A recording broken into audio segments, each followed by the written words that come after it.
The philosophy was not to measure the success of this organization against its competitors, to measure it basically against itself. That was your philosophy. You brought that to this station, right? Well, I think Fred probably believed that too, but the philosophy was sort of inherent. You know, growing up, that's what my mother felt that. She always believed that you should set your own goals and shoot for whatever that is, and not worry about what the other guy's doing. And I think that's important, you know, because you can be distracted. We watched the competition. Everybody in the building watched the competition, but you had to keep pulling back and saying, wait a minute, that's not the measurement. We might be slightly better than them and still not good enough. Were part of the challenges what you had to shed here as well? I mean, did you have to cancel Uncle Paul and some of the other locally produced shows? Well, Uncle Paul hung on for a time, and for a reason. I mean, he had a history. I meet people today I had a meeting 3 weeks ago, and 2 people in the audience said, you know, I've been in this studio before. I used to march with Uncle Paul. And so he's always been a tradition in the market. We made changes, obviously. There were shifts and new programming, different things, different strategies, and that I think helped us move forward. Talk to me about the evolution of this station under your tenure. How was that? It was exciting. It was a challenge. You've got to remember now, I was in this station and in the market in the glory days of television. I mean, you know, documentaries were extremely important, and I think they still are in building the image in the local community and so forth. And news was extremely important. It was just, in this station, we hired well. There are a lot of, you know, the staff is very professional, and we were supported from above by Goodman. So it was exciting. I wouldn't say it's a challenge. I mean, every day I look forward to coming to work every single day. There was not one day that I said, I'd rather not go in today. But it was always exciting to build that product, try to make it perfect. Never was, but try to make it perfect or as good as you could get. But the payoff was there. WRAL news became dominant in this marketplace. I mean, there were people who would have begged, borrowed, and stolen to have had the news ratings that you had in some of those days. How did you achieve that? Hard work, good people, and support from above. Again, news is expensive to do to start with, so you've got to have that kind of approval from the top. Then you have to have good people, and I think we hired carefully. And then once you have a reputation for that, this station has a reputation. You know, you can hire people from any market in the country because the station has a national reputation, and it did early on. I remember one of the biggest challenges was when ABC was bought by Cap Cities Broadcasting, the competitor. And obviously we didn't want to be an ABC station owned by the guy across the street, so we had to switch. We looked at CBS, we looked at NBC to try to see what to do. Did a lot of study, and I was really concerned because stations who had switched networks generally take a big beating, you know, because people are confused, they don't know where you are and so forth. So we really worked on that. And the measurement, the ratings were almost immediate. You know, we had set certain goals, certain challenges, promotion techniques and so forth, and it worked. You know, we came out of that with great numbers, great support in the market and so forth. You talk about the reputation. I remember when I worked elsewhere and would hear about RAL, you would hear about things like the first satellite truck in the marketplace, one of the first satellite trucks in the country. Yes. Yes. Around. First Doppler radar. I mean, all these things being first, but not for the sake of being first. I mean, was that driven by you, by Fred, by Jim Goodman, combination? No, it's not. That's a combination. I don't think any one person can take credit for it. Jim has the vision. And, for example, we were the first nation in the country, and you could say the first station in the world to go digital, you know, when we did the signal. And that was support from above. That was an expensive proposition and very difficult to carry out, but it was important that we do that. The technology advances continue today, you know, with the new young guys in here. The station and this company continues to move forward pushes the technology. It's a leading edge company in the nation for that. Was it a dark day professionally when the tower fell? Oh, I've never gone through anything worse than that. I got a call from the sheriff's department. They said, your tower just fell, I think, and the television was on at home. And I looked, and we were still on the air, so I knew it wasn't us. It was the NBC stations fell, PTF fell first, and then later ours. But I called Goodman, and I said, I'm coming to pick you up because I think we've got a problem. There's a lot of ice on the towers. And so I drove down, and by the time, before I got to his house, ours fell. But the response was quick. We got back on the cable systems quickly. We had the station in Fayetteville agreed to loan us, to sign off and loan us their tower, their antenna for a period of time. So we were able to get back up. And I don't remember, but it was in hours that we were broadcasting again, within hours. So. But you had to plot strategy. You had to change. I mean, you talk about a paradigm shift. Everything shifted. Oh, absolutely. Like that. Did you lose sleep? Yes, we lost sleep. We worked hard, but lost sleep, worried about it. But things kept falling into place. We kept trying different things, and it worked for us. So there was not a real big setback when it happened. I mean, we continued to roll, and we were back up on cable. We were back up on the broadcast tower in Fayetteville. I remember a few years ago when a small plane took out a tower down in Fayetteville. Right. If I'm not mistaken, the first person to call them, or Jim Goodman had one of our engineers call to say, we'll help you. Come join us. Right. We know what this feels like. Well, it's a family.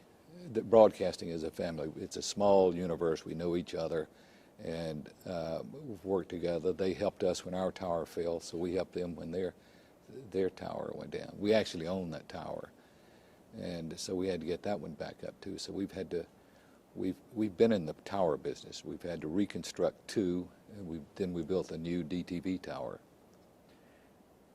You left here in 1990. Mm-hmm. Gone, going to sail, stay on the water. 6 years later, you were back. Why did Jim Goodman ask you to come back, and why did you say yes? Well, to start with, it was at the time I was 50 years old. There are not a lot of people out there at that age to play with when you retire at 50, and we did go sailing, my wife and I, and frankly, it was great for a while, but it got to be boring, and so I was looking for other avenues, and I still stayed in touch with the station and did a few things for Jim. But he asked to come back. At the time, the Telecom Act in 1996 was coming up. They were rewriting the Telecommunications Act. So he asked me to come back and to work on that, lobby. I would go back and forth to Washington. We'd meet with congressmen, senators, trying to have some influence on that bill because we knew high definition was part of it. And Jim and I had seen NHK, the Japanese television company, came over here, showed Congress it wasn't true digital, but it was widescreen enhanced television. We saw that demonstration in Washington in probably 1980, 81 maybe. And so we knew that was the future of television. I mean, we had to get better. We had to continue to improve the product. So we worked on HD, and we got the Telecom Act through, and Jim said, in the meantime, how about handling the project to the high definition project, convert all our stations to digital. And I said, you should hire an engineer for that. I'm not an engineer, I'm a journalist. And he said, no, I think I should hire you, and you hire an engineer to do it, or engineers. And so that's what we did. You birthed HDTV in this marketplace, in this building. Yes. Don't say you. I mean, there were a lot of us working hard on it. Well, there were a lot of you, but it was under your direction. Yes, it was. Was it a hard labor? No, it was a labor of love. It was, that's part of the glory years of television, I think. I mean, that was a major paradigm for television, the shift to digital. And we did it, we've been doing it now for almost 10 years. And we were the first. A lot of our equipment was serial number 1. We had equipment from Japan, even the transmitter was flown over from Britain. We had to fight in a big plane to get it back over. And so it was a challenge, but it was a real exciting challenge. Why was that conversion so important to Jim Goodman? Well, Jim, as a visionary, again, says, you know, that's the future of television. It's going there. It's a better product. And anytime you can make your product better, then obviously that gives you a little lead on the competition. And so that's the reason it was important to him. Plus, it's so flexible. I mean, you know, we had a single channel in analog, and now you got, you know, as many as 4 channels, maybe even 5. You can do data transmission with it. You know, you can talk to computers. It's just much, much more flexible. John, you've referenced several times the success of this place has been the people. Mm-hmm. You worked with some very influential people. Some you hired, some were here when you came on board. If you were putting together a list, who are some of the names that come at you quickly, on-air people who have influenced this marketplace and this building? Oh, well, you've got to say Charlie Gaddy to start with. I mean, you know, because of his tenure and his acceptance in the market. He was known in the market. He was on radio beforehand, so he was here, established, and he carried us forward. I mean, you know, he didn't, but we've had a lot of people since then. Jim Hefner now, the general manager, was our news director at one time years ago, and the best news director that ever worked for me, because I'm really critical about news. You know, having been a former news person and a news director, obviously I think I know what news should be like. So it's tough. It was tough for a news director to work for me, but he was the best that we've ever had in that slot. But there were a lot of people throughout the building. Bob DeBartoleben, the image, the name. Greg stepped in. We were worried about a thump or a heartbeat. You know, with the change in that, there was never a slowdown. Greg has the reputation, the image in the market, and the weather department. I mean, you know, that's one of the key ingredients of our success, I think. And you put women in the anchor chair. Yes, we did. Adele, Bobby Batista, Adele Pam. Arakawa, yes. And the other thing in the station, I think, it was not just a reflection of women on air. There was a reflection of women in the building. At one point, we had half the managers in the building were female, and we also tried to reflect the diversity of the population in the market, which we did. So, and I think that's important. I mean, if you've got that kind of a mix in the market and in the station, then you're getting more ideas, you're getting more suggestions, more influence, and so forth. So I've always thought that was a top priority for a television station. What are some of your more memorable moments at WRAL? Wow, there's so many. Let me think. It would be, you should have given me time to think about this. It's hard to, well, the helicopter, when we first started that, there was a big blowout. When we first won the first newscast at 6 o'clock, surviving the ABC switch to CBS, building the towers, you know, quickly getting back on the air and so forth. And then the biggest, to me, was the conversion to high-definition television. 54 shares, not bad either. No, it's not. It's pretty good. Continue. Tell me what you think the next 50 years look like.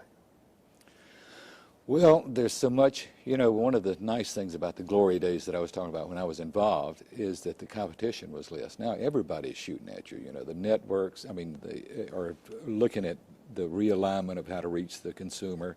You've got the internet, cable, there are a lot of video services. Everybody's playing now with wireless video and video delivery to handhelds and so forth. So it's going to be much, much more fragmented, but the key will always be localism. You know, that's it. So if we stay local, if we do a good job with news, and we explore all the new media. These young guys, Jimmy Goodman and Sam Matheny and those guys are always looking at new avenues, new approaches, John Clark. And so, and we experiment a lot, and technology, Jim's vision from above, again, coming down, encourages that and pulls that forward, I think. Yeah, I mean, Charlie, the name resonates across the country. You know, when I followed Charlie here, never replaced, when I followed Charlie, there are people to this day, people here who are friends of mine saying, I didn't like you just because I wanted Charlie still Right, here. There's a Had lot of nothing that. to do with you. I just hated to see Charlie leave. Well, Charlie's he's a legend. The one, I've got to tell you a story about Charlie, though. He was offered opportunities often, and you guys are under contracts, and that still continues, but Charlie was offered a key prime slot with CNN when it was being birthed. And I said, Charlie, I'm going to do you a favor. That's not going to work. Ted Turner's a wild man, and it's never going to succeed. I'm not going to let you do that. So he still tells that story about it. But he was that kind of, everybody knew him. I mean, he could have gone to work anywhere. He was smooth. He was into the community. He was involved. He was a news person, and he liked it. He wanted you to know that he was a news person. Very gifted Yes. in his talents. Very natural. Yes. He didn't push it at all, didn't have to push it. I mean, in fact, what made him so popular, in my opinion, was his comfort level. I mean, you felt like Charlie was talking to you, not reading to you, not preaching to you, or any of that, but just simply sitting back and talking to you. Bob DeBartoleben. DeBartoleben, great guy, funny guy. We played all kinds of things to build his image, the biggest name in weather and all those promotion schemes that we did. A real character, a real talent on air. Smooth also, like Charlie. Bobby Batista, I understand, was a country music DJ at one time. She was, in her background, she was working here as a secretary when we came. And one of the things that we did, was we interviewed every single employee in the building, looking for strengths and so forth. And Bobby was a secretary, and so, but she had a journalism degree and had worked in radio. So we put her on a morning newscast first, the early morning, and she was good at it. She's a great writer, by the way. Her material was really good, and she was a natural for air. And people fell in love with her, and she had the little quirk with one eye. And I think that made her even more popular. And she went to CNN and had a great career at CNN. But we've had a lot of people come through. Jim Axelrod now on CBS. You watch CBS at night. He's on every night, the big stories. And he was a reporter at RAL. So there have been a lot of very good people through here. And Tom Suter. Oh, Tom. He's a charm. I mean, just think about his tenure. I felt like he was a teenager when I got here. And he's lasted all these years. That's difficult to do, but he's got the excitement, the enthusiasm in his voice when he's working, and he knows sports. Well, the main thing, Tom was an important part of that team. I mean, the chemistry between all those people was extremely strong. He was a market factor at that point. We knew that he was a market factor, and he did a great job, and we wanted him back. And so we worked with him while he was out. I would talk to him constantly, and even talk to his mother some, about, and trying to encourage him. And he was despondent almost. I mean, he was upset about his throat problem and was looking, I felt like, almost for a way out. And so I tried to boost him, and encouraging ways all along, and just tried to stay with him. And it was just conversation, but he was important to all of us. Do you remember a turning point, though, in those conversations where you felt Tom was saying, okay, John, I get what you're saying? Or did it just sort of evolve?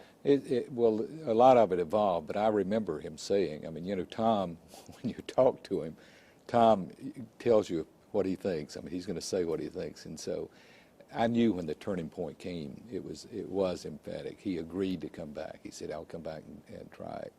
And so it was, but it evolved over a period of time, a lot of conversations. Was there ever a time that you put your fist actually through the wall, or was it just No, I didn't do that. I know that's a reputation. It was because my office was next to the control room, and I watched news. I'm a news person, and so when things would go wrong, I'd slap the wall. So do you say slap? I've heard oh. bam, bam, bam.